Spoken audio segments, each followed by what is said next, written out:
Et si vous pouviez livrer plus sans agrandir votre équipe? L'intelligence artificielle n'est pas un gadget, c'est un levier de création de valeur. One9 développe des solutions IA sur mesure pour automatiser vos processus. One9.ca, l'équipe de développement IA la plus efficiente au Québec, fière de propulser le balado Y a-tu pensé?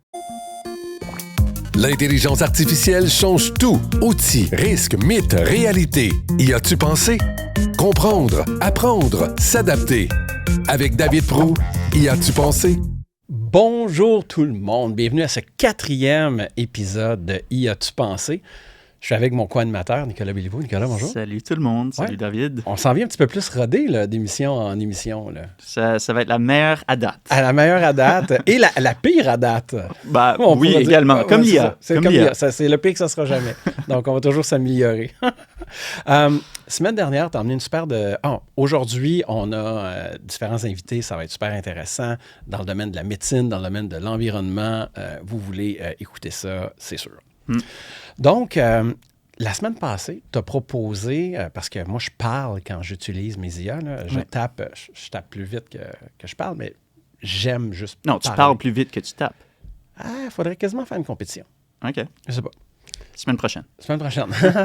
Donc, tu sais, quand on expliquait que l'IA, ça permet de démocratiser, que si on ne comprend pas un document, on peut demander de nous le résumer, de nous l'expliquer dans des mots qu'on connaît, bien, il y a aussi comment on écrit. Puis là, j'ai un message pour les gars puis les filles sur Tinder. Là. Je ne suis pas sur Tinder, là, j'étais avec Audrey depuis 26 ans, mais tu sais, comment ça va, S-A-V-A, c'est pas charmant. Donc, ce que vous pouvez faire, c'est utiliser la voix, vous dites ce que vous voulez dire, et puis ensuite, bien, l'IA va s'occuper de l'écrire. Puis là, en passant, je parle du SAVA, mais moi, c'est sûr que si on m'avait passé les tests, je suis dyslexique. Là. Donc, tu sais, pour moi, de programmer, c'est difficile, je le fais, mais tu sais, écrire un courriel, c'est long pour moi. Donc, de pouvoir uniquement utiliser la voix, faire des erreurs, me tromper de mots et tout, bien, l'IA reprend la balle, puis ça fait que je suis correct. Donc là, j'ai deux manières que je veux vous donner aujourd'hui pour utiliser l'IA par la voix. Il y a la manière payante qu'il faut payer, puis il y a la manière gratuite. Donc, je vais commencer par la manière payante, vous montrer comment elle est agréable. Donc, la manière payante, là, présentement, je suis sur ChatGPT. Ça peut être dans n'importe quelle application. J'ai une application qui s'appelle Whisper. Et Whisper, j'ai juste appuyé sur une touche. Et ça l'active, la captation de ma voix. Donc, regardez, je vais juste appuyer sur FM. Et maintenant, tout ce que je vais dire va être retranscrit pratiquement instantanément. Je lâche ma touche et, boum, ça vient de l'écrire. Ouais. Également, la beauté de cet outil-là, c'est que je peux parler à moitié en français, à moitié en anglais. Et ça va passer d'une langue à l'autre d'une façon parfaitement fluide. Ou en espagnol, ou en votre langue. C'est ça. Donc, je vais essayer de ne pas prendre l'espagnol parce que je ne suis pas très bon, puis mon chinois est plus que poche. Donc, supposons que je décide de parler en franglais. On va voir s'il est capable de comprendre le terme franglais. And I hope it's gonna be working. Capable de parler le terme franglais. Bravo, I hope it's going to be working. Puis là, il n'a pas pris mes fautes de grammaire en anglais, que j'en ai mis 2 côte à côte. Donc là, ici, si je fais juste lui demander, en avant, je vais dire, corrige-moi ça. Je mets ma pause, je fais Enter, et puis là, il va me le corriger instantanément. Donc, ça, c'est magnifique. Puis, pour les entreprises, l'impact que ça peut avoir, c'est j'ai un client en allemand, un nouveau client allemand, que je dois lui expliquer que sa commande va être en retard. Bien, écris-moi un courriel en allemand, s'il te plaît, là, pour dire que la commande de 2000 tasses rouges qu'on devait livrer là, en date du 20 juillet va avoir 1 mois de retard. J'envoie ma commande. Je l'envoie comme ça, puis, tada, il va me l'écrire... comme ça, dans un courriel en allemand, prêt à partir. Bon, je ne suis pas capable de le relire, mais là, ça, c'est un autre sujet. Mais là, donc, il faut payer pour faire ça, selon ce que tu dis. Parce que Whisper, vu que c'est juste la touche FM, parce que ce qu'il faut comprendre, là, regarde bien ça. Je vais me prendre une note comme ça, là, flambant neuve. Regarde, là, je suis dans texte. Donc là, je suis dans un outil qui a 0 IA dans ça, là. J'appuie sur FN, je dis ce que j'ai à dire et ça l'écrit instantanément. Donc, la beauté, c'est que tu peux t'en servir dans Excel, tu peux t'en servir dans Word. Ce logiciel-là, partout où est ton curseur, l'application Whisper est prête à écrire ce que tu as à dire. Donc, ça, c'est agréable parce que ça va vite. Tu n'as pas besoin de faire du copier-coller. La méthode gratuite, bien là, celle-là implique du copier-coller. Donc, toutes les plateformes d'intelligence artificielle, Anthropic, Grok, Gemini, OpenAI, ont tous des modules de reconnaissance vocale. Ouais. Le meilleur pour le français québécois, c'est, ça aussi, ça s'appelle Whisper, mais c'est le Whisper d'OpenAI. D'ailleurs, le logiciel Whisper utilise l'API de Whisper d'OpenAI. Là, ça fait beaucoup de Whisper, je parle le monde. C'est pas important ce que je viens de dire là. Je voulais juste montrer que je le savais.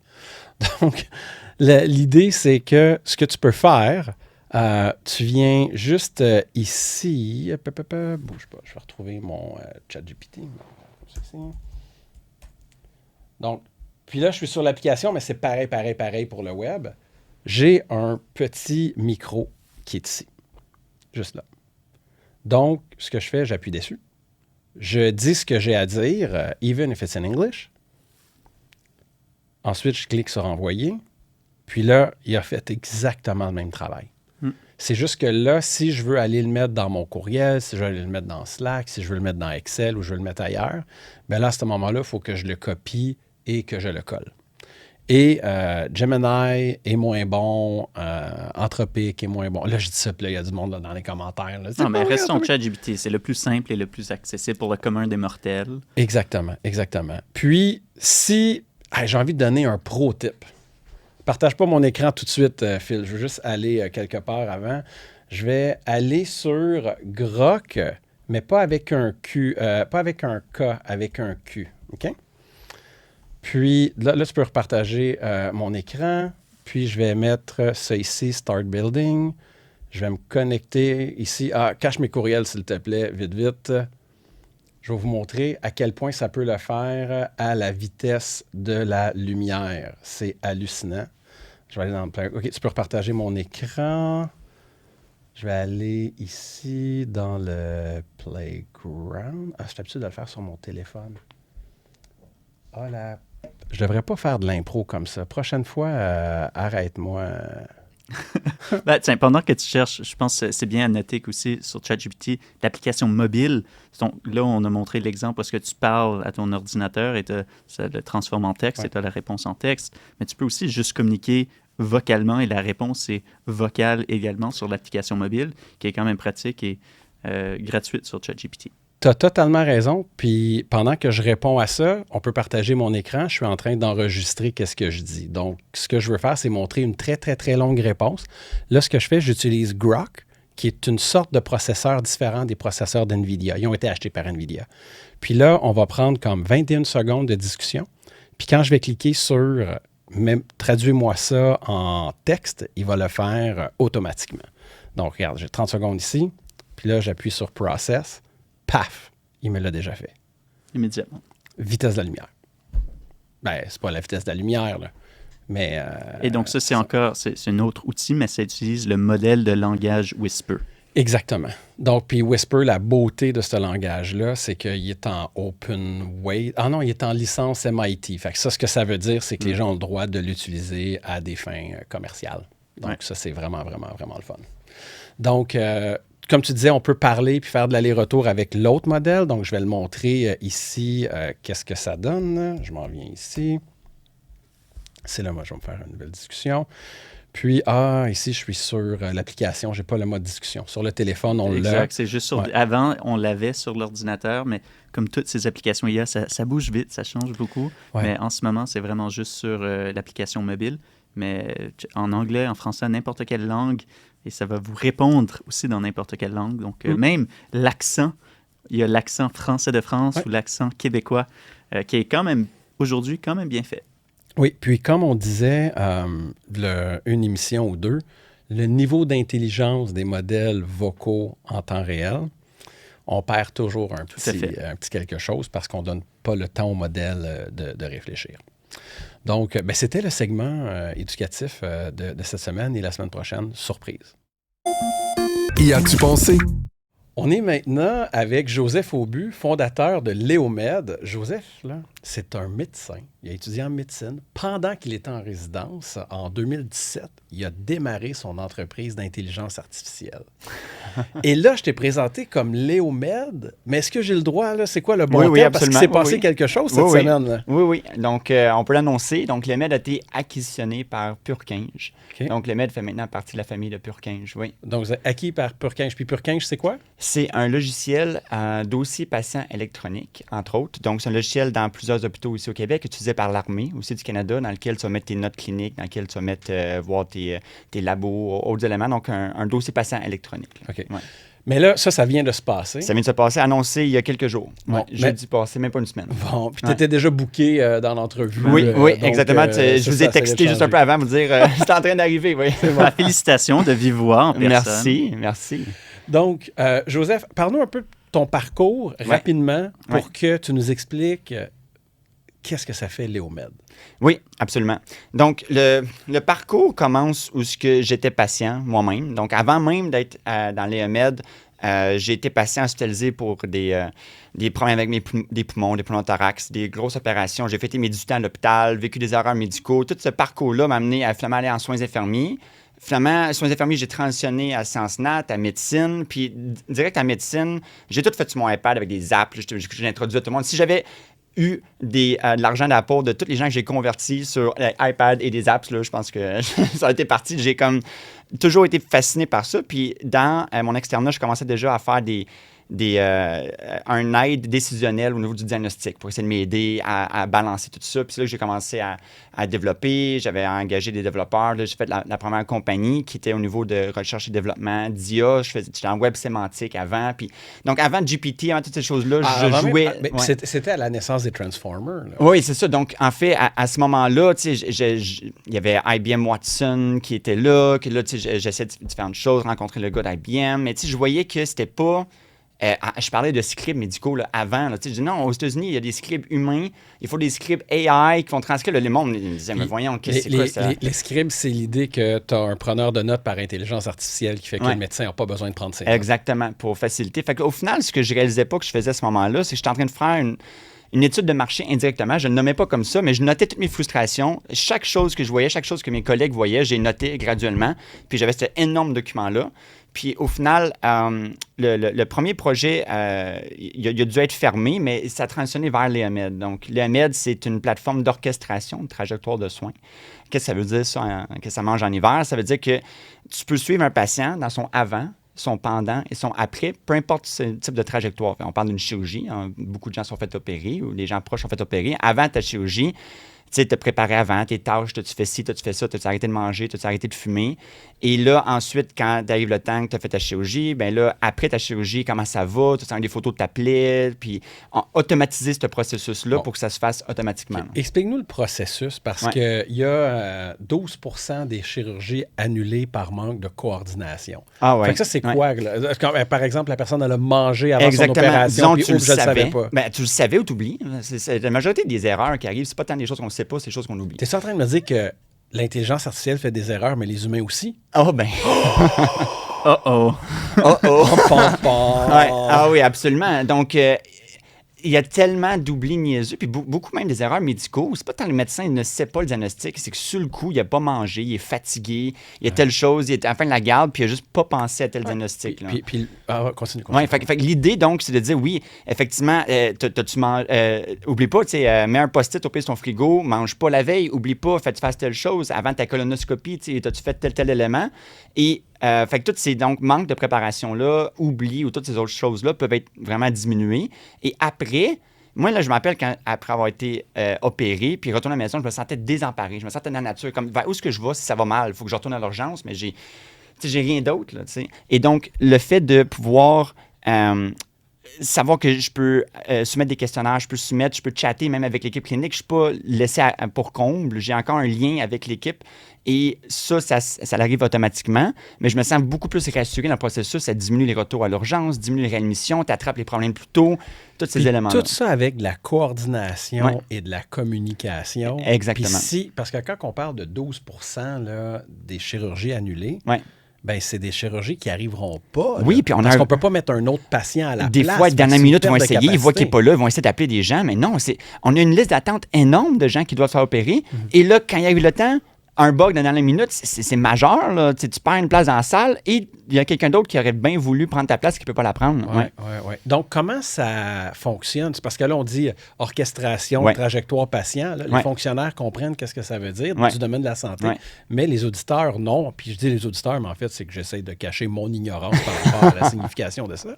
Donc, ça veut dire, comment ça se fait concrètement? Concrètement, là, ça veut dire que une des choses qui me frustrait sur le terrain quand je pratiquais, c'est que les logiciels étaient rigides. Je ne pouvais rien faire avec. C'est comme, tu acceptes ton formulaire, tu acceptes comment c'est organisé, puis that's it. Là, mais côté praticien ou côté patient? Les deux. Dans le sens que, tu sais, côté patient, d'habitude, tu n'avais même pas d'interface. Puis côté praticien, il fallait que tu deals juste avec l'interface qu'il te donne. Alors, nous, on repense...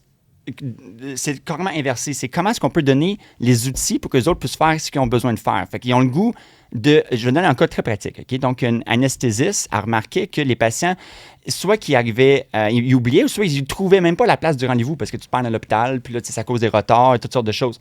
Fait qu'elle, elle a carrément sorti son sel, est arrivée dans le stationnement, elle a filmé la trajectoire du stationnement jusqu'à sa salle de rendez-vous, puis a commencé à l'envoyer au patient parce qu'elle avait les outils pour le faire. Moi, en tant que kilomètre, je ne peux pas aller filmer toutes les trajectoires au Québec, partout, là, ça ne marche pas. Mais elle, je lui donne l'outil de communiquer avec un patient, attacher une vidéo, tout ça, puis que c'est sécurisé et tout. Mais elle a dit, hey, j'ai telle idée, elle n'a pas besoin d'attendre après nous, elle n'a pas besoin de rien faire, elle peut le faire elle-même.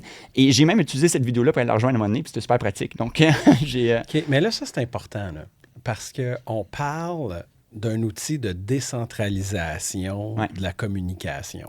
Fait qu'on sait qu'il y a deux manières de gérer un État. Tu peux tout vouloir centraliser ou tu peux vouloir décentraliser. Souvent, l'État va vouloir centraliser au nom de l'économie de coûts de gestion. Mais en fait, ce qu'il crée, c'est plus de coordination et de distance avec les services qui emmène une augmentation des coûts. Donc, on aurait voulu faire ce que vous avez fait de façon centralisée. Il aurait fallu demander à tous les hôpitaux, puis là, d'écrire un guide sur comment filmer du stationnement jusqu'à la clinique avec un guide de meilleure pratique, puis là, faire la vidéo, le faire approuver, puis envoyer ça au ministère en haut, puis là, le ministère l'envoie dans le bon channel, dans le bon canal de communication, et ainsi de suite. Ça, c'est une manière de faire. Puis là, Léomède, ce que vous faites, c'est que vous donnez plus de pouvoir aux médecins dans les moyens de communication qu'ils ont avec les patients? Oui, exactement. En fait, c'est le ballon exactement entre standardisation et autonomie. Ce que tu exprimes, c'est exactement ça. L'équilibre entre le fait d'avoir tout ça standardisé puis contrôlé en haut et centralisé, puis avoir l'autonomie sur le local au niveau du terrain pour faire ce que... Fait qu'il y a un ballon à avoir. Si tu as trop d'autonomie, c'est le chaos, c'est n'importe quoi. Si tu as trop de standardisation, tu as souvent moins de qualité parce que tu n'arrives pas à itérer de façon rapide. Puis ce qu'on essaie, c'est de vraiment chercher le ballon exactement de ces deux-là. Donc, c'est pas nécessairement tout le monde qui peut créer, mais ceux qui sont créés peuvent être partagés aussi et créer ensemble un standard qui est partagé. Fait que là, donc, tu as un cercle vertueux qui se crée où tu as l'innovation terrain. Cette innovation-là peut remonter.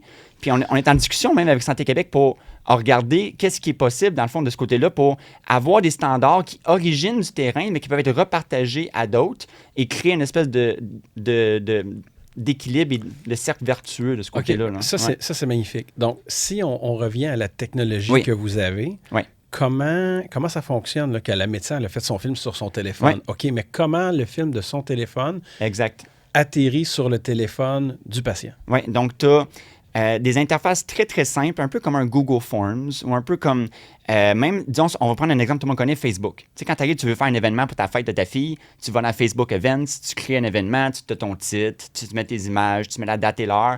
Dans le fond, Facebook a démocratisé la création d'un site web d'une certaine façon pour ça. Parce que là, moi, je ne sais pas comment créer un site web, mais je crée une page qui est un Facebook Event et là, les gens peuvent se joindre, puis j'atteins mon but. Mais c'est un peu la même chose, mais pour un clinicien. Donc, tu crées, au lieu de créer un Facebook Event, tu crées un protocole qui est des suites d'étapes. Et là, je dis, OK, qu'est-ce que je veux faire dans le protocole? Mais j'aimerais ça envoyer un formulaire. D'accord.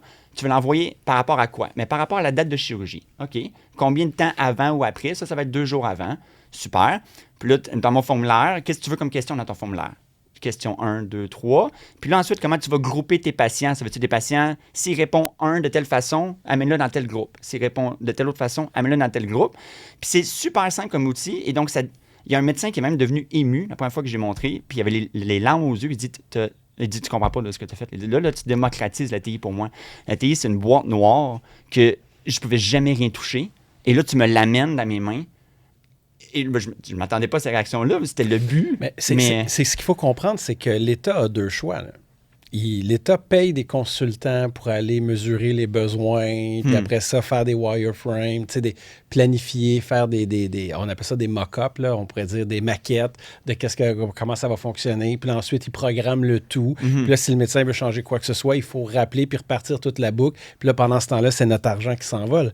Avec Léomède, la beauté, c'est qu'ils prennent la plateforme et tu donnes le pouvoir aux médecins, aux infirmières de gérer leurs patients de la façon qu'ils veulent le faire. Et vu qu'ils font partie d'autres professionnels, on leur fait confiance. Donc, on peut leur donner ce pouvoir-là. Absolument. Puis, il y a des mécanismes de révision et d'acceptation pour qu'eux autres ont le droit de le créer ou eux autres ont juste le droit de le visualiser. Donc, une manière de protéger tout ça pour qu'il n'y ait pas n'importe quoi qui sort de façon... Oui, protection des informations. J'imagine que vous n'êtes pas compliant. On est certifié même avec le TGV, première plateforme de télésanté, certifié avec un genre de SOC 2, une grosse certification du gouvernement pour tous les principes. C'est un genre de SOC 2, mais du gouvernement. Exactement. Okay. La trousse globale de SOC 2, en passant, si vous ne savez pas c'est quoi, là, c'est pour quand une entreprise veut protéger l'information, il y a une certification qui s'appelle SOC 2. Puis là, c'est que tu as un paquet de règles à respecter sur comment tu traites les données et tu donnes le droit à l'organisation de venir t'inspecter de façon surprise n'importe quand pour s'assurer que tu respectes l'ensemble des normes. Donc, quand une entreprise est certifiée SOC 2, ben tes données, ils sont bien traités. Absolument. Fait que le TGV, c'est l'équivalent, mais du gouvernement... Avec des normes encore plus médicaux pour traiter exactement comment tu gères les données médicaux au Québec, particulièrement. OK, c'est bon. Puis j'ai une question, elle n'est pas compliant par rapport à SOC 2, mais ça ne l'intéressera pas tout le monde. Fait qu'on en reparlera une autre fois. Donc, tout ce pouvoir-là est mis dans les mains des médecins. Des gens sur le terrain qui vivent les problèmes. Qui, dans le fond, on sera toujours surpris à quel point que les gens sont heureux de régler leurs propres problèmes. Oui, c'est clair. Oui. Et quand tu leur donnes les outils pour le faire, comment ils sont heureux de finalement... Tu sais, comme... Ils vivent le problème à chaque jour. Fait que finalement, quand tu leur donnes les outils, là, c'est comme un... La licence coûte combien? Non, ça dépend. Ça peut varier. Nous autres, c'est des échelles de patients. Dans le fond, as-tu comme 10 patients, 500 patients, 10 000 patients? Puis c'est l'intensité du suivi. As-tu comme... Parce que c'est pas juste des questionnaires, il y a aussi des appareils connectés. Tu peux suivre l'ECG, tu peux suivre les tensions artérielles, tu peux suivre la fréquence cardiaque. Fait que on connecte tous les différents éléments pour suivre un patient à distance. Tu peux même faire l'hôpital à domicile. Fait que tu vois le de tous les patients, tu le vois affiché à la télé, puis les tableaux de bord, ils regardent ça, puis les alarmes sonnent en alarme sonore. C'est vraiment l'opétal à domicile. Ben, c'est du remote, remote patient monitoring. Mais explique-nous un peu l'angle IA dans tout ça, parce que pour le moment, moi, ce que je vois, c'est vraiment un outil de communication, un Google Drive ou Google Form donc, vraiment spécifique. Parle-nous de l'IA, où est-ce que ça s'intègre? Oui, donc en fait, ce qu'on a parlé de tantôt d'automatisation ou la rigidité des processus, ou ce que finalement, tu prends un 8 mois de processus, on l'amène à 8 heures. Fait que là, le 8 heures, on l'amène. Fait que là, tu peux créer en 8 heures, mais l'IA l'amène en 8 minutes. Wow. C'est là le gain. Parce que là, dans le fond, ce qu'on arrive, c'est que la manière c'est structuré, nous, on a donné à l'IA, et ce que lui comprend toutes nos fonctionnalités, tous nos outils. C'est comme si tu as toute la boîte à outils, le marteau, le tournevis, tout ça. Tu sais exactement comment il sert. Mon marteau, il sert pour des clous. Mon tournevis sert pour des vis. Ma scie sert pour ça. Et là, maintenant, quand je lui dis, je veux un formulaire de suivi de dépression, là, lui, il connaît les affaires. Et là, il va créer le formulaire. Il va créer toutes les questions. Il va les traduire automatiquement dans toutes les bonnes langues. Puis il va dire, moi, j'ai créé un PHQ9, qui est un type de formulaire. Révise-le, ça fait-tu du sens? Puis là, fait que là, dans le fond, le 8 heures vient de passer en 8 minutes. J'avais fait un test l'autre fois. Il y avait un possible client dans l'ouest du Canada. Il y avait une trentaine de formulaires et tout ça. Environ 30 minutes, il a tout passé, tout créé, puis je pouvais comme réviser après. Donc, ça vient faire un gain énorme en termes de productivité là, de ce côté-là. Mais dans le cas du PHQ9, il y a des copyrights à payer sur ce formulaire? Ça dépend de certains formulaires. Il y a des formulaires qui, effectivement... PHQ9, il faut payer pour ça. Oui, donc, il y a souvent les institutions, eux autres de santé, parce qu'en fond, c'est eux autres qui créent le formulaire. Okay. Donc, nous, on peut leur pourvoir certains templates, certaines choses comme ça, mais... pour le côté de droit d'utilisation, c'est l'institution de santé qu'eux autres, dans le fond, ont le droit d'utiliser tel formulaire ou tel élément. Fait que s'ils le font sur papier ou s'ils le font sur les EMED, c'est... Bon. Puis là, tu sais, comme moi, je parle vite, toi, tu parles vite, là. Donc, on s'excuse pour ceux qui entendent lentement, mais vous savez que sur YouTube, vous avez l'option de ralentir le débit de mots à la minute. Normalement, le monde le font à 2 fois la vitesse, mais peut-être pour ça, ça va être 0.5. Tu sais, on va regarder le setting. On est déjà à 2x? Mais je veux que tu redises quelque chose parce que c'est archi important, puis je vais vouloir en faire un clip promotionnel. Donc là, si je comprends bien, le processus classique avec des consultants, comme l'ancienne manière de travailler dans laquelle on fait des trous à coût d'1 milliard, là, ce processus-là, pour un médecin, aurait pris 8 mois. Tu l'as automatisé en 8 heures avec ta manière traditionnelle Léomède. Et quand tu as mis l'IA, le 8 heures est devenu 8 minutes. Absolument. C'est fascinant parce que dans le fond, les outils qu'on appelle des fois no-code ou sans code, c'est des outils, en fond, tu peux interagir toi-même avec l'interface puis modifier tes choses. On peut les utiliser finalement plus pour fine-tuner, donc c'est-à-dire pour raffiner ce qui en ressort. Mais l'IA, lui, il connaît tous les outils qui sont dans la boîte maintenant avec un MCP. Donc, c'est dans le fond une couche par-dessus un API. Un API, c'est comme une secrétaire qui connaît comment ton logiciel marche, à qui tu peux parler. Fait que cette couche-là permet à l'IA de parler à ta secrétaire, puis ta secrétaire connaît toutes tes boîtes à outils. Et donc, l'IA, lui aussi, dans le fond, connaît tes boîtes à outils. Et ça permet aussi d'utiliser les outils même que l'hôpital. Fait que l'hôpital a copilote, mais pas de trouble. Copilote peut parler au MCP, qui peut parler. Et donc, on est dans la phase bêta de ça, parce qu'on voulait s'assurer d'ajouter une intelligence artificielle de façon intelligente. Justement, parce que c'est facile de juste l'ajouter n'importe comment. Attends, tu es en train de me parler d'efficacité au lieu de me parler d'environnement puis d'éthique, là? on essaie effectivement. Mais tu sais, c'est facile, c'est soit de juste en parler de l'IA, ou c'est facile d'agir rapidement puis de juste le déployer dans le but de marketing, de déployer. Mais de bien réfléchir, qu'est-ce qui va vraiment ajouter de la valeur à mon utilisateur, puis qu'est-ce que lui veut vraiment faire là-dessus. C'est ça qu'on a vraiment essayé de prendre le temps de parler avec nos clients, d'essayer puis de voir différents angles. Là. Donc, d'ailleurs, la semaine prochaine, on a un invité sur le AI washing. C'est la semaine prochaine ou la suivante? En tout cas, très bientôt, un invité sur le AI washing. Dans 2 semaines. Dans 2 semaines. Mais c'est vraiment encourageant ce que tu dis, parce que surtout dans un contexte de pénurie de main-d'œuvre, l'engorgement du réseau de la santé, où est-ce qu'en 2026, ils utilisent encore des fax, que maintenant des médecins peuvent vraiment faire leur pratique versus juste gérer la communication, le pre-op et post-op. Le message qu'il faut passer, là, c'est qu'il y a l'ancienne manière de faire les choses qui prend 8 mois, qui maintenant, avec l'IA, prend 8 minutes. Et qu'on peut le faire d'une façon responsable, efficace, en protégeant les données. Absolument. Puis là, en ayant fait une belle business comme ça, ben là, une firme canadienne t'a acheté. Oui, et puis, une compagnie québécoise. Partie aussi par des cliniciens il y a 50 ans, cette année, si je ne me trompe pas. Wow, donc, puis ça, c'est même intéressant pour tous ceux qui se disent « Ouais, mais j'ai pas de jeunes ou j'ai pas d'innovation. Qu'est-ce que je peux faire dans mon entreprise? » C'est pas une question d'avoir des jeunes, c'est pas une question de tout ça. Des fois, tu peux faire, disons, un move comme aller chercher quelque chose à l'extérieur, comme un Léomède, l'amener à l'intérieur, mais tu n'as pas besoin de... Si tu sais parler, si tu sais écrire, puis si tu sais poser des questions, tu peux utiliser l'IA. Dès maintenant. C'est pas compliqué. Si tu sais même pas quoi faire avec l'IA, demande à l'IA qu'est-ce que tu peux faire, puis demande-lui qui te pose des questions. Il dit, je sais pas quoi faire, monsieur IA. Qu'est-ce que je peux faire avec toi? Mais tu peux faire ci, tu peux faire ça. OK, mais pose-moi des questions sur... Puis là, tu sais, si tu sais juste poser des questions et lire et écrire, tu peux utiliser l'IA, puis tu vas être surpris de ce que tu vas être capable de faire. Mais en fait, tu n'étais pas là pour le segment là, d'éducation où j'enseigne les gens comment utiliser l'IA, mais même si tu ne sais pas écrire, puis tu sais pas, tu peux utiliser l'IA, puis c'est ça que j'expliquais tantôt, juste avant notre segment. Si tu sais parler. Mais Joseph, merci, ça a été un plaisir. Y as-tu pensé? Donc, je suis à la partie où je peux faire ma plug, d'expliquer comment mes compagnies peuvent vous aider, vous servir. J'ai quelque chose de vraiment le fun dans Bullseye qu'on vient de lancer. On a embauché quelqu'un qui a une maîtrise en pédagogie et pour former les entreprises à utiliser l'IA. Donc, c'est sûr, moi, je me spécialise dans la stratégie puis le déploiement d'agents avancés puis de l'automatisation. Mais les gens nous le demandaient. On veut avoir des ressources fiables pour pouvoir nous montrer comment bien utiliser l'IA. Donc, c'est ma méthodologie, ma manière de faire que j'ai enseignée à cette personne-là qui a une spécialité en pédagogie, qui va en entreprise. Donc, Copilot, on a un cours sur Cowork, un cours sur la gouvernance de données, la gouvernance de l'IA, donc pour aider les entreprises à faire une bonne utilisation de l'IA. Y as-tu pensé?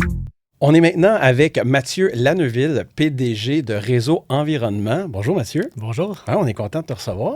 Moi aussi, je suis content d'être avec vous. Ben oui, donc là, on est là pour parler, première fois qu'on reçoit un organisme au lieu d'une business à l'émission, parce que l'IA, c'est pour tout le monde. Puis là, on est intéressé de savoir comment vous utilisez l'IA dans Réseau Environnement. Mais avant, présente-nous donc ton organisation. Oui, Réseau Environnement, c'est un OBNL, une vingtaine d'employés et surtout environ 3000 membres des secteurs publics, privés, académiques. Puis la mission de l'organisation, c'est vraiment d'accélérer la transition pour un monde durable. Alors, on travaille beaucoup en co-création avec les gouvernements du Québec, du Canada, puis même à l'international, pour qu'on ait les meilleures pratiques basées sur la science qui se mettent en place. Ah, c'est super ça. Donc, 3000 membres, tu as dit Québec ou Canada, tu m'as dit? 90-95% au Québec. Une certaine base canadienne et internationale. Okay. Puis c'est super important, là, parce que si on veut un meilleur environnement, ça nous prend des meilleures pratiques. Il faut coordonner tout le monde. Là. Tout à fait. Puis qu'est-ce qui est intéressant, on a un côté pragmatique des gens sur le terrain avec l'entreprise privée. On a les universitaires, les chaires de recherche, les gens des centres de transfert technologique des cégeps aussi qui sont là pour nous mettre sur le parfum les dernières avancées. On a des startups, des municipalités. Alors, c'est vraiment un amalgame de l'ensemble des spécialistes en environnement qui se réunissent. Alors, une très grande diversité, puis aussi beaucoup de secteurs d'activité, la gestion de l'eau, les matières résiduelles, les sols contaminés, la biodiversité, l'énergie. Alors, vraiment, tous ces gens-là qui sont là pour se rassembler pour une même cause, qui est de faire avancer la cause environnementale basée sur la science. Merci de t'occuper de ça. Merci de faire ça. Concrètement, qu'est-ce que vous avez fait dans les dernières années, là, un truc, tu es vraiment fier de ce que vous avez livré? Dans les dernières choses qu'on est fiers, entre autres, les redevances sur l'eau au Québec. Faut savoir que dans le passé, on pouvait prélever de l'eau. Puis il n'y avait pas de coût qui était associé à ça. Alors maintenant, il y a un coût quand on la vendait, ajouté avec du sucre et autre chose. Là. Oui, voilà. Mais quand ces entreprises-là prélevaient de l'eau dans notre richesse collective, il n'y avait pas un coût. Fait que ça, on est content. C'est quelque chose qui peut être en place. Puis maintenant, il y a un fonds bleu qui permet aussi de financer les activités pour protéger nos ressources en eau. Trace Québec, qui est sur la traçabilité des sols contaminés aussi, pour s'assurer aussi que ça soit bien fait dans la légitimité. On a participé beaucoup aussi avec le gouvernement du Canada pour accueillir la COP 15 à Montréal sur la biodiversité. Alors vraiment, on essaie d'être présent sur l'ensemble des facteurs pour pouvoir justement accélérer cette transition. Super. Donc là, l'IA, oui. Comment vous l'utilisez? Chez Réseau Environnement, vu qu'on fait beaucoup de mémoire pour accompagner le gouvernement, autant du Québec, Canada, grosso modo, sur des politiques publiques, souvent, on fait des rencontres avec l'ensemble de nos membres. Comme je te disais, il y a une grande diversité. On a 1 heure ou 2 d'intensif que tous les membres ils se disent hey, voici des bonnes idées, etc. Puis on a des coordonnateurs techniques chez nous qui ramassent ces idées-là. Dans le passé, on faisait ça en personne dans nos bureaux de Montréal, fait qu'on avait des chapitres régionaux, etc. Maintenant, avec Teams, on peut justement rassembler tous les joueurs de façon virtuelle. Et maintenant, avec l'IA, on peut même faire l'enregistrement, la transcription. Et ça facilite beaucoup le travail de nos équipes parce qu'évidemment, on peut être concentré dans la rencontre plutôt que de prendre tout en note. Puis quand on a des choses aussi, des choses spécifiques qui reviennent, qu'on se dit « Ah, il y avait une bonne idée », mais on peut la rechercher facilement puis vraiment la pondre. Et par la suite, c'est sûr que ça demeure un outil. Moi, on le précise beaucoup dans nos équipes. C'est pas ça qui remplace nos gens, mais ça facilite puis ça nous permet de multiplier les mémoires, de multiplier justement l'impact qu'on peut avoir. Moi, puis d'ailleurs, on a eu des commentaires là-dessus. Les gens aiment ça quand je donne des conseils comme ça à brûle pour point. C'est comme un consulting gratuit, puis le monde aime ça. Moi, il y a 3 ans, j'avais un client. À cette époque-là, on était 2. Puis le client me demande de passer en entrevue 150 employés. Puis là, moi, je déteste me répéter dans la vie. Là. Genre, j'aurais été musicien là, d'un rock band, c'est sûr que je me suicidais. Parce que me promener de ville en ville, chanter les mêmes 12 chansons, pas capable. Donc, j'ai dit, il est hors de question que je passe 150 personnes en entrevue. Il y a une petite technologie qu'à peu près personne ne connaît, qui s'appelle Vidéo Ask. Vidéo Ask, ça permet d'enregistrer des vidéos de soi avec différents boutons où tu peux mettre en fonction des scénarios, qu'est-ce qu'il décide de cliquer ou peu importe. Et l'intervenant qui t'envoie le Vidéo Ask peut répondre à l'écrit ou à l'audio ou en vidéo. Donc, ça permettrait, par exemple, toi, en tant que de PDG d'environnement, du réseau environnement, tout le monde pourrait avoir l'occasion de dire ce qu'ils veulent dire au PDG. Et là, moi, ce que j'avais fait, parce que c'est pas vrai que je vais lire 150 fois des entrevues, donc j'avais tout envoyé ça dans une base de données et ensuite tout mâché ça par IA pour que chacun des points revienne juste une fois, puis que je puisse lire l'ensemble des points de tout le monde. Donc, petit conseil comme ça, gratuit pour toi et pour vous à la maison. Et il Toujours un pourrait plaisir. même avoir une pondération pour voir combien de fois cette question-là est venue. Tu sais, si elle est ressortie À 20 fois. l'époque, quand je l'ai fait, la fenêtre de contexte, donc la quantité d'informations qu'un IA peut ingérer, était trop petite pour faire ça. Donc, le temps de réponse. Mais là, maintenant, avec les modèles pensants, là, on serait capable de dire le nombre d'occurrences. En oui. je ne sais pas si c'est en français. Le nombre de fois qu'un point est revenu. Puis là, boum, comme ça. Ouais, c'est Donc, vraiment pratique parce que là, je pense, cette semaine, on faisait un envoi pour notre plan stratégique qu'on remet à jour, puis on veut avoir justement le son de cloche de nos membres avec des mêmes questions. Alors, ouais. c'est bien noté. Idée gratuite. Continue. Ben, c'est intéressant. Alors, ben, ça, chez Réseau Environnement, c'est une des applications, là, la transcription, entre autres, là, de nos rencontres. Mais surtout, ce qui est intéressant, c'est qu'on a sondé aussi dans les derniers jours, parce que Nicolas m'a dit on va faire une entrevue là-dessus. On a sondé nos membres pour savoir c'est quoi les utilisations sur le terrain qui se passent. Puis ça, je pense que c'est intéressant aussi de le partager. Qu'est-ce que ça fait comme différence? Parce que la grande différence qu'on voit, c'est vraiment une augmentation de la productivité. L'environnement, comme l'ensemble des secteurs, Nicolas le mentionnait de façon plus tôt, il y a une pénurie de main-d'œuvre. Alors, si on est capable de faire plus avec les mêmes ressources, ça nous intéresse beaucoup. Et ça, on le voit aussi du côté environnemental. Parce que, par exemple, je parlais avec des collègues en gestion des matières résiduelles. Les camions de matières résiduelles qui se promènent dans les rues, mais on est capable d'optimiser les routes avec l'intelligence artificielle. Ouais.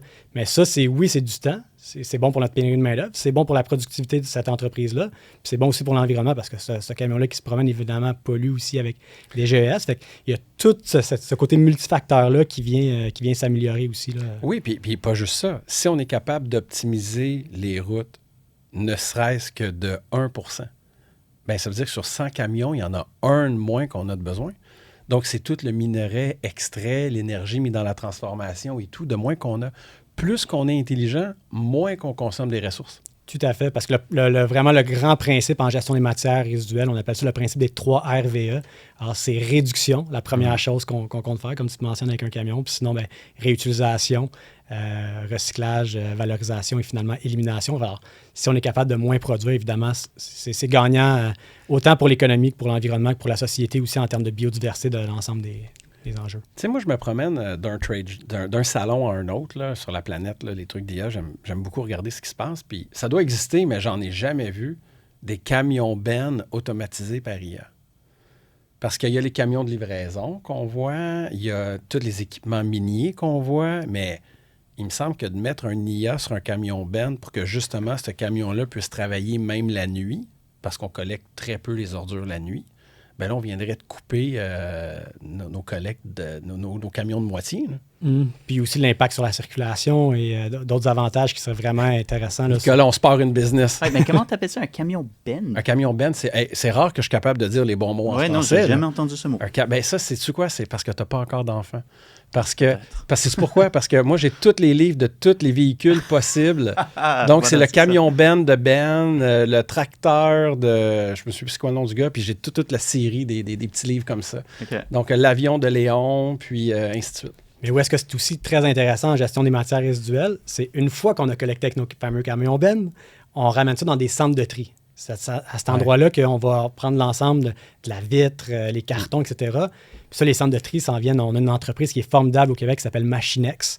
Puis justement, avec toute l'informatisation, toute la robotique qui est derrière ça, on est de plus en plus capable de faire des meilleurs tri, ce qui fait que par la suite, ben, quand on parlait du principe des 3 RVE, la réutilisation ou même le recyclage, quand on a des meilleurs ballots qui ne sont pas contaminés avec plein d'autres choses, ben, c'est vraiment plus facile de nous aider. Tu es en train de me dire qu'on a en ce moment au Québec des centres de recyclage où il y a des convoyeurs avec des lecteurs optiques puis on a des robots qui font le tri? Tout à fait. Je veux tellement voir ça. Oui, ça vaut la peine. Puis on va faire un field trip.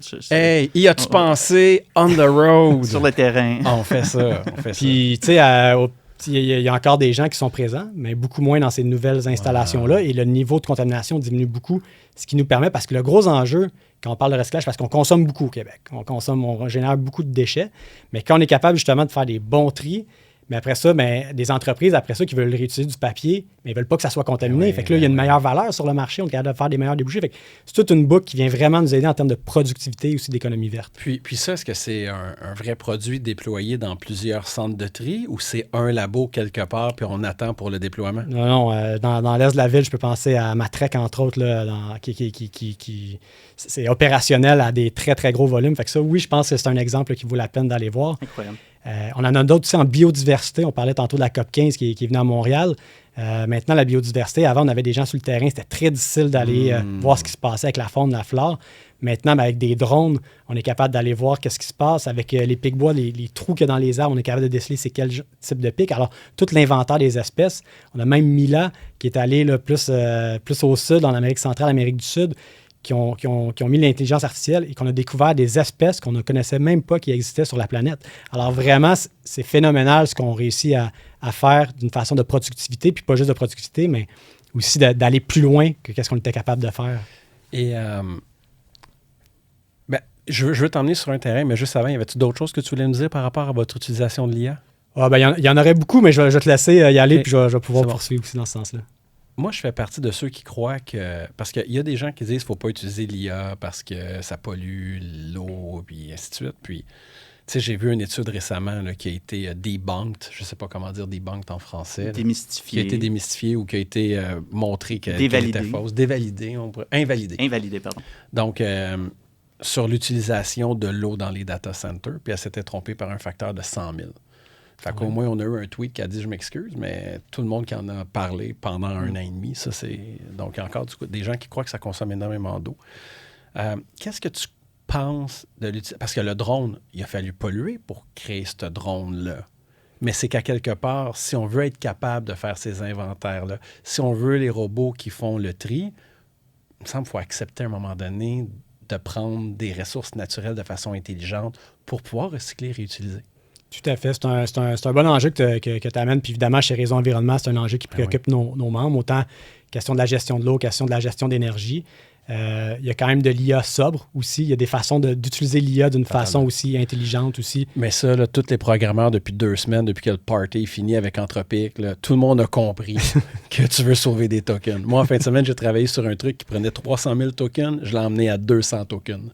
Donc, je pense qu'il y a de l'optimisation. Puis l'IA peut même nous aider à optimiser tout ça. En passant les tokens pour les membres à la maison, parce qu'il faut que je l'explique à toutes les fois que je dis c'est quoi un token, c'est comme un watt de l'intelligence artificielle. Donc, c'est l'unité de mesure, on pourrait dire. Je simplifie beaucoup, mais on peut dire qu'un token, c'est ça. Puis, tu parlais aussi, on parlait de la gestion de l'eau, mais la gestion de l'eau aussi, nous autres, de plus en plus, qu'est-ce qu'on promouvoit chez Réseau Environnement, au-delà de l'intelligence artificielle, 1% de l'eau, on a besoin qu'elle soit potable. La plupart de nos utilisations, comme pour l'intelligence artificielle, on n'a pas nécessairement de la rendre au stade de potable. Alors, il y a tout le principe de réutilisation aussi de l'eau, avec l'eau de pluie, etc. Fait qu'il y a d'autres façons aussi qu'on peut voir les choses. Au Québec, on est chanceux de l'énergie renouvelable. Si on utilise, le Québec, je pense qu'on est fertile pour l'intelligence artificielle parce qu'on a cette énergie renouvelable-là. Puis je trouve que c'est intéressant aussi, Hydro-Québec qui arrive à dire on n'a pas le même tarif pour les résidents, qui est une consommation essentielle pour bien vivre, versus on peut avoir un tarif spécial qui est plus élevé pour d'autres utilisations. Fait il y a des façons, je pense, de nuancer le débat pour arriver aussi à des solutions qui font du sens. Puis surtout, mais de comparer, tu l'as mentionné, si on arrive avec plus de productivité ou des gains qu'on n'était pas capable de faire auparavant, bien, si on est rendu plus productif dans notre virage vers l'économie verte, bien, c'est correct de prendre cette intelligence artificielle-là pour accélérer le passage. Mais 2-3 trucs. Un, je pense qu'au Canada, on a beaucoup d'annonces sur des AI Factory ou des Token Factory, mais dans les faits, produire des tokens au Canada, c'est marginal. On a hâte que ça change. Pour l'instant, c'est ça, malheureusement. Mais il y a de quoi que tu dis, puis tu sais, moi, je ne suis pas un expert en environnement, puis je vais le montrer par ce que tu viens de m'éblouir. Là. En fait, c'est que dans 100 ans, on va rire de nous qu'on filtrait l'eau de toilette aussi bien que l'eau qu'on boit. Parce qu'il y a un coût environnement à rendre nos toilettes potables. Mais à travers tout ça, il y a tellement... Il faut que je me concentre sur aller pas sur 20 directions en ce moment. Okay. Mais, tu sais, premièrement, juste, on parlait de l'intelligence artificielle versus nos consommations. J'en parlais avec Nicolas juste avant l'entrevue. Juste la façon qu'on s'alimente, la façon de choisir dans quoi on investit à la bourse, la façon qu'on fait des achats, la façon qu'on fait nos transports, la façon qu'on isole nos bâtiments a beaucoup plus d'impact que de dire je vais faire une requête à l'IA. Tu sais, des fois aussi, il y a l'aspect de relativiser l'ensemble. En même temps, ce qu'on sait, puis ce que nos experts nous disent, c'est que l'intelligence artificielle croît de façon exponentielle, va aller de plus en plus loin. Je pense qu'il faut le garder en tête, il faut penser à ça, cette IA sobre. Mais pour revenir à ta question de la fameuse toilette, puis de beaucoup d'autres usages là, dans la maison, ou même, je te challengerai encore plus, l'eau de la piscine, l'irrigation extérieure qu'on fait pour le gazon. Mais de plus en plus, qu'est-ce qu'on voit, c'est que tout ce qui est extérieur, on peut prendre la réutilisation d'eau de pluie, on a plein de pluie, on peut avoir des... Quand on construit une maison, on a le camion benne, on a des pépines aussi, mais quand on fait une pépine pour la maison, on peut faire un trou dans la cour, puis avoir un grand réservoir d'eau de pluie, et tout ce qui est utilisation d'eau à l'extérieur, qui consomme 50%, qui augmente de 50% notre consommation pendant l'été, pourrait être fait par l'utilisation de l'eau. Puis là, l'intelligence artificielle est super intéressante parce qu'avec les compteurs intelligents maintenant, si on prend dans le domaine de l'eau, on peut le voir dans l'électricité avec ILO, mais dans le compteur intelligent, qu'est-ce qui est intéressant, c'est que là, il commence à nous déceler toutes les consommations normales ou des fuites d'eau. Puis on a des exemples, là, même en Montérégie, qu'on a sauvé là, des millions de litres d'eau dans un cas d'une maison où est-ce qu'il y avait un système là, pour remplir la piscine qui était défectueux. Puis, comment le savoir? Mais avec un compteur d'eau intelligent, on a été en mesure justement de détecter cette fuite-là puis d'aller faire une intervention qui coûtait à la société très cher parce qu'en ce moment au Québec, on sait aussi que c'est un autre enjeu, mais on ne paye pas aussi la juste valeur des services en eau. Des millions de litres d'eau. Oui, j'ai le chiffre exact parce que ça, c'est juste une maison? Oui, c'était juste une maison. Je vais vous retrouver l'exemple. Alors, c'était dans une résidence avec une piscine. C'est une fuite de plus de 200 litres par heure qui venait d'un système de remplissage automatique d'une piscine. Puis ça représentait un volume annuel de 1,75 million de litres d'eau potable gaspillée. C'est le genre d'exemple où est-ce que, oui, on utilise l'IA, mais avec les gains qu'elle nous fait faire, le watt ou les quelques litres que ça nous a coûté en termes d'intelligence artificielle, on va en chercher beaucoup plus. Alors, c'est là de le faire de façon intelligente. Puis tu vois, même parlant de ça de façon intelligente, je ne sais pas tant à quel point c'est de l'IA qui a fait ça ou si c'est juste d'avoir mesuré les données puis d'appliquer la consommation par rapport à l'écart type dans une méthodologie Six Sigma. Là, je m'excuse, ça ne sonne pas tout à fait français, là. Mais tu sais, parce qu'il y a une règle en IA, là, puis ça, il faut que les gens comprennent, les entrepreneurs qui nous écoutent. Une règle en IA, c'est tout ce que tu peux faire sans utiliser l'IA, tu le fais sans utiliser l'IA. Parce qu'une requête simple à un serveur va toujours consommer infiniment moins et emmener, ça annule pratiquement les possibilités d'erreur versus faire une requête à l'IA. Puis écologiquement aussi, parce que je crois que, d'après moi, c'est comme ça que ça a été utilisé. D'après moi, de la manière qu'ils l'ont développé, c'est probablement juste des cas statistiques par rapport à l'utilisation de l'eau. Oui, bien, c'est au Québec, là, pour faire une histoire courte, avant, on a environ là, une dizaine de pourcentages, là, près de 20% des résidences au Québec qui ont des compteurs d'eau. La plupart des gens qui avaient un compteur d'eau, ils regardaient au début de l'année, c'est quoi la consommation, ils la notaient sur un bout de papier. Ils regardaient à la fin de l'année, ils notaient sur le bout de papier, puis ils envoyaient ça à la municipalité pour être tarifé. Évidemment, quand on fait ça, pas beaucoup de possibilités de faire de l'analyse à travers ça. Maintenant, avec les compteurs intelligents qu'on a embarqués, c'est qu'on fait de l'analyse de débit de nuit. Parce que ce qui nous intéresse, c'est la nuit, quand normalement, tout devrait être très calme. Mais là, on voit soit des anomalies, des fuites. On peut voir des anomalies sur des fuites, autant sur la maison, mais de plus en plus, on est même capable sur nos réseaux d'aqueduc aussi de faire des analyses de débit de nuit, d'aller trouver les fuites avant que les fuites nous trouvent. Ben oui, parce que tu as des compteurs sur les artères, tu as des compteurs sur les maisons, puis là, tu dis les maisons ne consomment pas, mais j'ai de l'eau qui passe.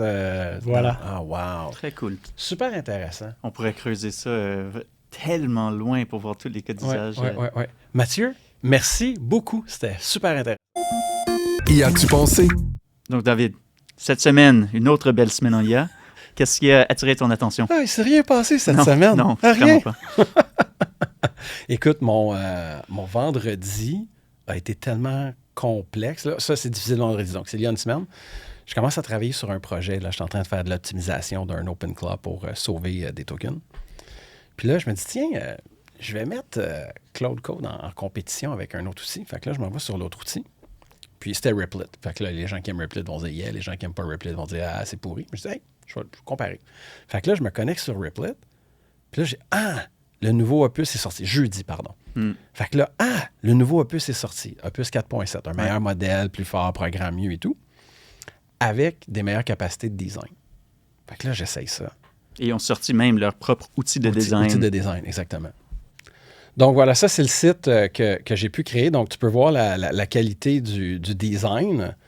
On était vraiment, vraiment pas là la semaine d'avant, là. Beau comme ça, là. Puis tout est connecté, les liens fonctionnent, c'est fluide, le design est intéressant. Donc, Opus est magnifique, là. Ouais. Opus 4.7. Dans les autres nouvelles... Puis là, en même temps, Perplexity sur l'heure du dîner, parce que là, moi, il est 11h quand je vois ça, l'heure du dîner, Perplexity lance Personal Computer. Là, j'ai comme, tabarouette, parce que c'est deux des compagnies que j'aime beaucoup. Et c'est quoi Personal Computer, rapidement? Écoute, c'est comme les autres, en fait, où c'est un système qui permet de prendre le contrôle de ton ordi et d'accomplir des tâches en background. Donc, c'est comme si tu avais ton adjoint ou ton adjointe avec toi en train de travailler sur ton ordi. OK, donc un autre agent. C'est un autre agent. Ça ressemble un peu à Opus qui contrôle le furteur et Opus qui contrôle l'ordinateur. C'est juste que Perplexity, ils ont toujours la petite sauce spéciale de prompt engineering puis de contexte. La semaine dernière, on ne savait pas c'était quoi le mot prompt. Donc, les auditeurs, j'ai regardé les commentaires, c'est soit requête. Prompt, ça se dit, ça se comprend, mais requête. Mais encore plus spécifique, le mot est... C'est une invite. Une invite. Ah, OK. Bon. Ouais, selon l'Office de la langue québécoise. Ah ouais. Bon, merci beaucoup. Puis donc, c'est ça, Anthropic a fait son outil design, donc pour faire des documents, des beaux documents. Là, ce matin, pour l'enregistrement, en fait, hier soir, ChatGPT a lancé ChatGPT 5.5, donc on en parlera la semaine prochaine, on ne peut pas en parler cette semaine. Là, tout le monde veut aller chercher les tokens d'OpenClaw. Donc, l'idée là, d'un agent qui fait un paquet de tâches pour vous, parce que là, c'est rendu que ça coûte trop cher. Fait que là, X embarque dans la game. Il y a quelque chose de très, très drôle qui est arrivé cette semaine, et c'est Allbirds. Une entreprise de chaussures. Une entreprise de chaussures qui est à la bourse, qui a fondu comme neige au soleil à la bourse. Ouais. C'était horrible depuis leur appel à l'épargne publique. Et là, ils ont dit, hey, savez-vous quoi, on fait de l'AI. Donc, ils ont passé de soulier à AI et l'action a fait x7, x8. Là, 600% en bourse. Après, il a rechuté un peu. Ouais. Puis ce qui est très, très, très, très drôle de Allbirds, c'est que moi, je passais du temps dans Silicon Valley quand Allbirds était vraiment, vraiment hot, là, juste avant leur IPO, parce que je levais des fonds là-bas. Je passais une semaine par mois dans Silicon Valley. Je faisais ça pendant un petit peu plus qu'1 an et demi. Puis Allbirds, c'était les VC qui disaient, regardez, on est capable d'investir dans d'autres choses que de la tech. Regardez, on est capable de faire d'autres choses. Puis là, tu vois que ça l'a fondu comme neige au soleil, ça devient de la tech et ça remonte. C'est juste trop beau. Et puis, étude du Boston Consulting Group qui a été publiée dans le Harvard Magazine sur le brain fry à cause de l'AI. Donc, c'est les gens un peu comme moi qui utilisent trop d'agents en même temps. Il paraît que si tu utilises plus que 3 agents en même temps, ça l'épuise énormément le cerveau. Le cerveau humain. Le cerveau humain. OK, intéressant. Parce qu'on passe trop de temps à déloader de l'information, à rentrer dans le contexte d'un agent puis le contexte d'un autre agent. Tu sais, c'est un peu comme les joueurs d'échecs qui sont capables de jouer contre 8 personnes en même temps. Oui. On trouve ça impressionnant parce qu'ils sont capables de loader, déloader, charger, décharger, d'une partie à l'autre. Mais là, c'est comme si tu faisais ça constamment, mais avec des subalternes, des gens qui travaillent pour toi, puis qui te demandent la permission de faire quelque chose. Donc, tu passes d'un projet, tu as comme 8 projets en même temps. C'est comme un gestionnaire qui a trop d'employés, qui exactement. doit se gérer lui-même. Puis il y a des entreprises qui ont agi de façon très, très, très maladroite de dire on va mesurer la performance de nos employés par le nombre de tokens. Donc là, ce qui arrive, les employés veulent faire rouler les agents le plus possible, mais il faut mesurer par rapport à la qualité du travail livré, à l'impact du travail. Puis là, ça va amener une immense réflexion. Ça serait fun d'avoir quelqu'un, des gens des CRHA, puis de discuter avec eux de 100%. L'impact de l'IA sur le travail ou un psychologue sur l'impact sur le cerveau, parce qu'on les voit, là, elles sont là. Puis même moi, je me sens victime du AI brain fry. Là. Parfois, quand je viens de terminer une session de travail, c'est quand, wow, j'ai su consommer une substance quelconque. Là. Donc, faire attention à ça. Donc, c'est tout pour cette semaine. Une autre belle semaine en IA. Une autre belle semaine en IA. Et on a très hâte de vous voir la semaine prochaine. Ciao. Au revoir. Y as-tu pensé? Comprendre, apprendre, s'adapter. Y as-tu pensé? L'intelligence artificielle peut créer énormément de valeur pour votre entreprise, en temps et aussi en argent. Tout ça à condition de viser juste dès le départ. Bullseye AI, la firme de stratégie IA dirigée par David Prou, vous aide à choisir le bon projet et former vos équipes rapidement. Bullseye AI, fier de vous avoir présenté le balado Y as-tu pensé?